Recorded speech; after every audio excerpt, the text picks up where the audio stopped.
अस्सलाम वालेकुम दोस्तो। सूफ़े जी सिंध जे तरफ़ां अवां सॼणनि खे ॾिसंदड़नि खे भली कार। जिते हुजो शाल ख़ुशि ऐं आबाद हुजो। दोस्तो, सिंध में कलोड़ा हुक्मराननि जे दौर खे सुनहरो दौर तसवुरु कयो वञे थो।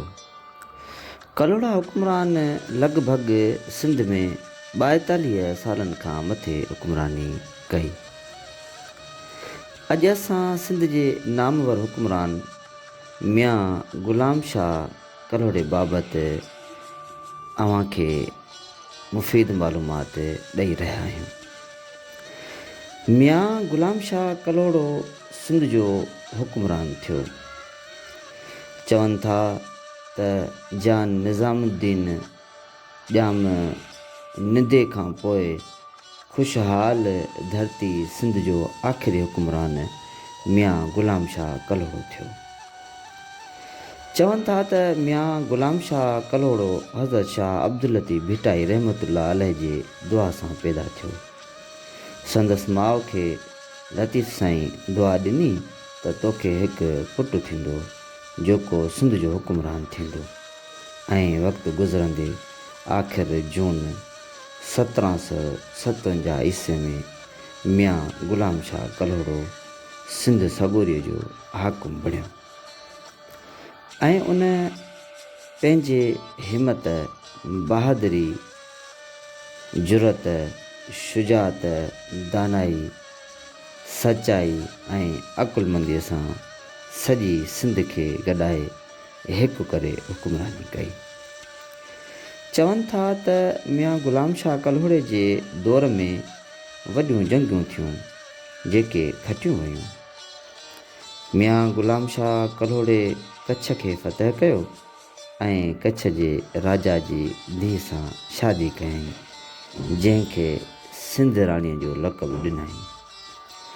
मियां ग़ुलाम शाह कलोड़ो हिकमत अमलीअ दानाईअ जो वॾो हामी हो।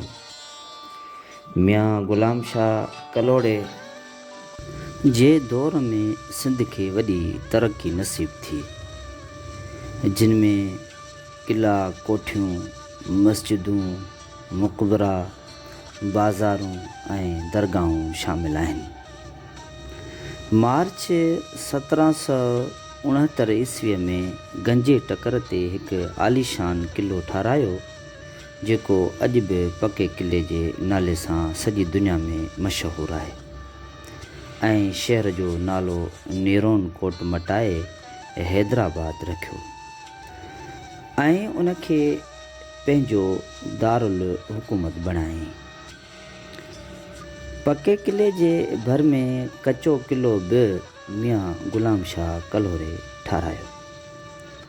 मियां ग़ुलाम शाह कलोड़ो शाह साहिब जो वॾो अक़ीदतमंद हो ऐं संदसि रोज़ो मुबारक बि मियां ग़ुलाम शाह कलोड़े ठारायो हो। कलोड़ा दौर में सिंध जी जाग्राफियाई, आबपाशी, सिंधी अदब, ज़राअत ऐं सक़ाफ़त खे वॾी हथी मिली। मियां ग़ुलाम शाह कलोड़े जो सिंध जो सुनहरी दौर लिखियो वञे थो। मियां ग़ुलाम शाह कलोड़े भरवारनि मुल्कनि सां सुठा तालुकात रखिया ऐं जंगियूं बि विड़ियूं। तमामु घणा कम मियां ग़ुलाम शाह कलोड़े जे दौरे हुकूमत में थिया। उन ई ॻाल्हि खे रखंदे हिन हुक्मरान खे सिंध जो शाहजहान बि चवनि था। मियां ग़ुलाम शाह कलोड़े जे ठारायल मक़बरनि में मियां आदम शाह कलोड़ो, मियां शाह मोहम्मद कलोड़ो, शाह बहारो, मियां नसीर मोहम्मद कलोड़ो, मियां यार मोहम्मद कलोड़ो, मियां नूर मोहम्मद कलोड़ो ऐं जामिया मस्जिद ख़ुदाबाद समेत तमामु घणा आसार शामिल आहिनि। मियां ग़ुलाम शाह कलोड़े मुग़लनि खे बि शिकस्त ॾिनी, ख़ानाफ़ कलात खे बि शिकस्त ॾिनी, हिन कच्छ जे राजा खे बि शिकस्त ॾिनी ऐं जिथां बि साज़िश थींदी हुई उनखे निस्त ऐं नाबूद करे छॾींदो हो। चवनि था त कलोड़ा हुकुमरान जेके बि गुज़रिया आहिनि उहे पाण खे बादशाह न बल्कि फ़क़ीर चवाईंदा हुआ ऐं घणी परहेज़गारीअ में रहंदा हुआ। ॿुधाईंदो हलां त उन वक़्त में यानी मियां ग़ुलाम शाह जे दौर हुकूमत में सिंध जो मशहूरु बुज़ुर्ग मखदूम मोहम्मद हाशिम ठटवी रहमतुल्लाह अलैहि उन दौर जो क़ाज़ी क़ज़ा हो। कलोड़नि जे दौर में बंदरगाहूं बि ठहियूं। तारीख़दान लिखनि था त सिंध जी तारीख़ में 2 वॾा इंसान पैदा थिया आहिनि। हिकु शाह अब्दुल लतीफ़ भिटाई रहमतुल्लाह अलैहि ऐं ॿियो मियां ग़ुलाम शाह कलोड़ो आहे।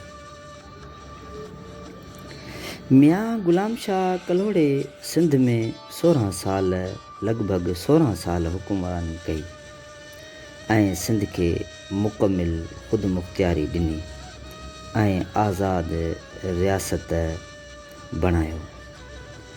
सिंध जो ही अज़ीम हीरो 2 अगस्त 1772 ईस्वीअ में हमेशह लाइ मोकिलाए पंहिंजे ख़ालिक़ हक़ीक़ीअ सां वञी मिलियो ऐं संदसि मक़बरो हैदराबाद शहर जे कलोड़ा कॉलोनीअ में अॼु बि मौजूदु आहे। दोस्तो, उमेद त वीडियो पसंदि आई हूंदी। जे पसंदि आई हुजे त वीडियो शेयर ऐं लाइक ज़रूरु कंदा ऐं चैनल सब्सक्राइब कंदा, बेल आइकन ज़रूरु प्रेस कंदा तां त असांजी नई वीडियो अव्हां सॼणनि ताईं बर वक़्तु पहुचे।